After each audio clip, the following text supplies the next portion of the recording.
Bom dia, pessoal! Hoje a gente vai falar sobre Viagens na Minha Terra, do Almeida Garrett. E o que a gente tem que entender dessa obra é que ela foi muito importante para o romantismo português, ela foi um marco, porque ela trouxe uma inovação na linguagem, na estrutura. E assim, ela foi publicada originalmente em 1845 e 1846 em folhetins na Revista Universal Lisbonense. E quando que ela foi virar livro? Somente no final de 1846. A gente tem que entender também que essa obra ela é uma importante referência para que a gente possa entender também um pouquinho das causas da decadência do Império Português. Vamos agora acompanhar o resumo da obra. A obra é composta por dois eixos narrativos bem distintos. No primeiro, o narrador conta suas impressões de viagens, intercalando citações literárias, filosóficas e históricas das mais diversas, com um tom fortemente subjetivo e repleto de divagações e intertextualidades. Já o segundo eixo, que é interposto no meio dos relatos de viagem, conta o drama amoroso que envolve 5 personagens. Essa narrativa amorosa tem como pano de fundo a Guerra Civil Portuguesa entre liberais e miguelistas, que ocorreu entre 1830 a 1834.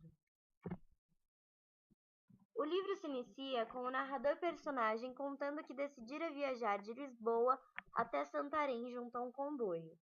Sua viagem é descrita em detalhes, incluindo a descrição das paisagens e suas impressões e comentários, que nos permitem notar suas influências intelectuais, que contam com grandes nomes como William Shakespeare, Luís de Camões, Miguel de Cervantes, John Goethe, Romero, entre outros. Esta parte conta um pouco com a autobiografia do autor, uma vez que o próprio Almeida Garrett fez a mesma viagem. De forma geral, a narrativa é permeada pelo desenvolvimento de reflexões a respeito de diversos temas, sempre pertinentes à sociedade portuguesa, cujo eixo condutor é a oposição entre o espiritualismo e o materialismo. O primeiro teria sido representado pelo prestígio social da religião durante o absolutismo, enquanto o segundo caracterizaria o governo dos liberais. O narrador não pende explicitamente para nenhuma das duas correntes, considerando-as igualmente prejudiciais para o povo português, vítima de frades e de barões, considerados exploradores que teriam tomado conta do governo liberal, interessados unicamente na obtenção de lucro. Um dos reflexos dessa situação, na cultura, seria o abandono de monumentos históricos, verificado em toda a viagem.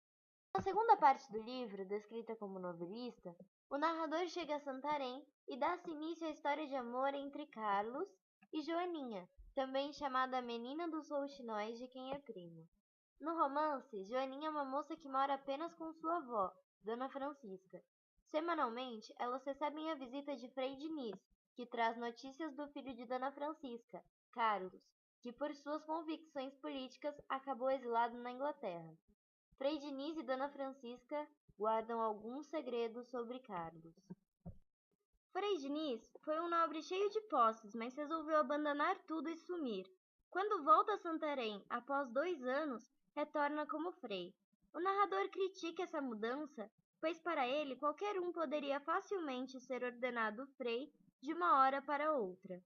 Quando a Guerra Civil atinge Santarém, Carlos, que havia ido para a Inglaterra após desentender-se com Frei Diniz, por quem nutria antipatia desde que religioso, tentara convencê-lo a mudar de partido, argumentando que o liberalismo era anticristão, resolve voltar à cidade. É quando ele reencontra sua prima Joaninha. Eles trocam um beijo apaixonado e confessam seu amor mútuo. Porém, Carlos, que possui uma esposa na Inglaterra chamada Georgina, se vê atormentado pela dúvida de contar ou não a verdade para sua prima. Concomitantemente, durante a Guerra Civil, que opôs liberais e monarquistas, Carlos colabora para a vitória de seu partido. No entanto, ferido durante a guerra, Carlos fica hospedado próximo à casa de Joaninha, sob os cuidados de Frei Diniz e de Georgina. Aos poucos, as revelações em torno do passado de Carlos vêm à tona. Após se recuperar, Francisca revela que Carlos é filho de Diniz, que havia mantido um relacionamento adúltero com a mãe do rapaz.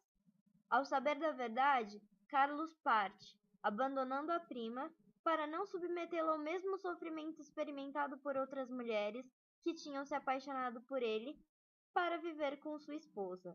Porém, Georgina diz ter ouvido de Frei Diniz toda a história de amor entre Carlos e Joaninha e declara não mais amar o marido.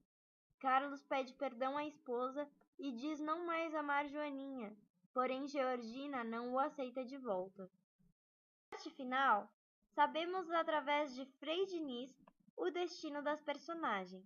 Joaninha enlouquece sem seu grande amor e, assim como Dona Francisca, morre. Georgina vai para Lisboa e Carlos larga as paixões e começa sua carreira na política como barão, espécie de explorador, enriquecendo e então desaparece. Sua trajetória simboliza a derrota moral do liberalismo. Garrett, embora pertencente ao movimento romancista de Portugal, deixa claro sua crítica ao romantismo então vigente. Uma crítica dirigida a um romantismo fabricado por escritores menores que buscavam um modelo numa literatura fácil para agradar ao público, com interpretações abusivas e uma vulgarização do que seria o verdadeiro movimento romancista. Bom, as personagens de Viagens na Minha Terra possuem uma visão muito simbólica, pois Almeida Garrett tentou personificar as causas da decadência do Império Português. A gente sabe que no final da trama, Joaninha morre e Carlos foge para se tornar barão, e até mesmo isso representa uma crise de valores que assolava Portugal naquela época de início do capitalismo, em que a gente vê a perda do caráter próprio em detrimento do materialismo. Temos então os seguintes personagens com suas possíveis interpretações simbólicas. Carlos é um homem instável que não consegue se decidir sobre suas relações amorosas, podendo ser ligado às características biográficas do próprio Almeida Garrett.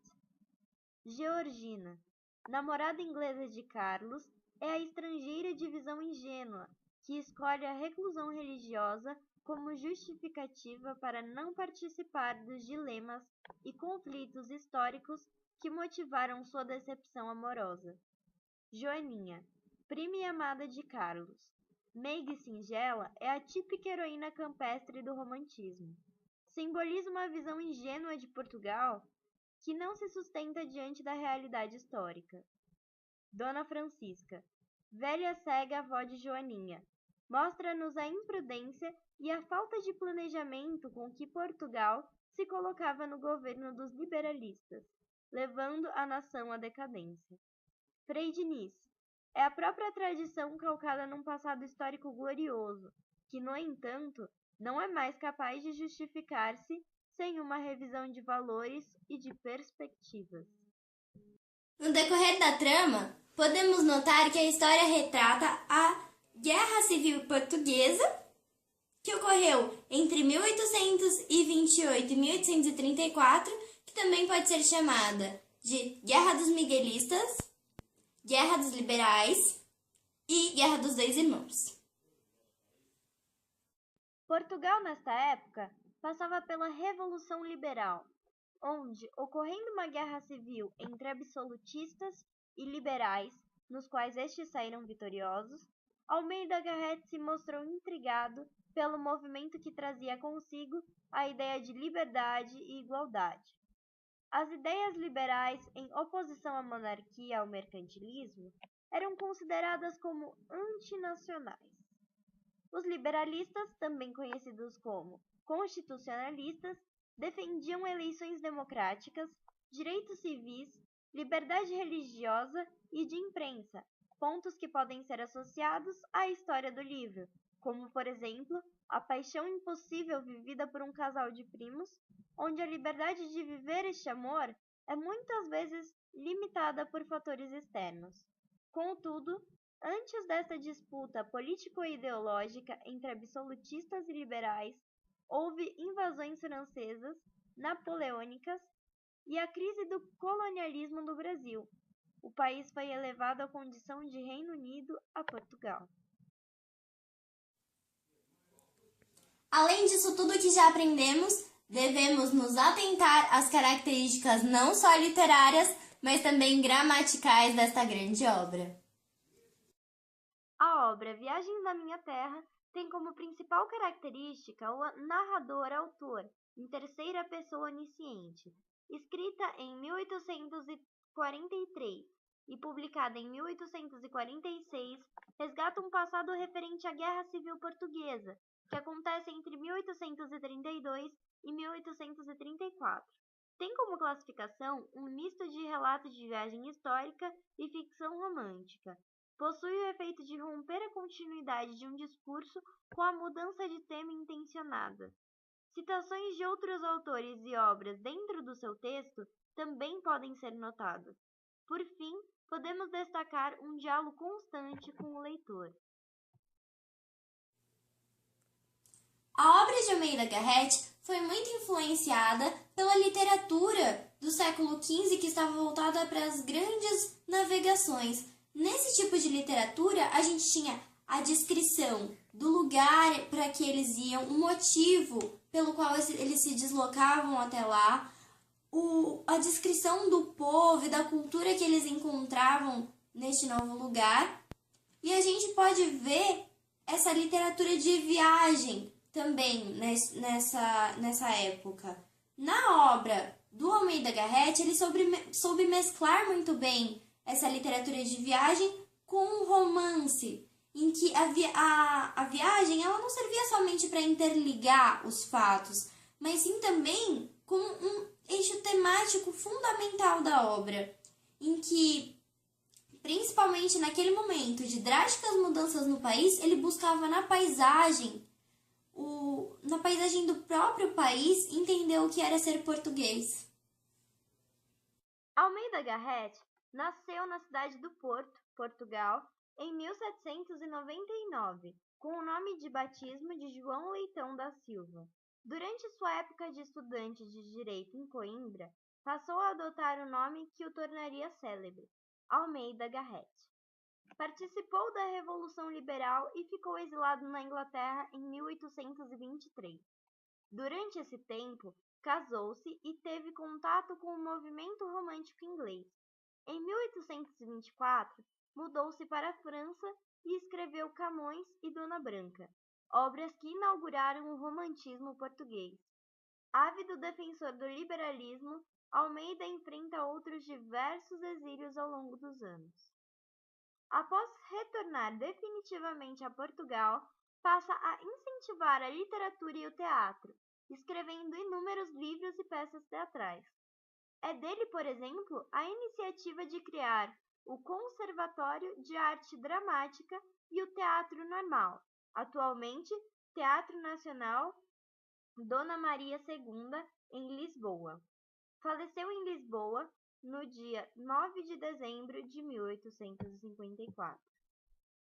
Impulsionador e representante do romantismo em Portugal, Almeida Garrett procurava entender e retratar o mundo em seu tempo, voltado aos diversos acontecimentos que marcaram sua época.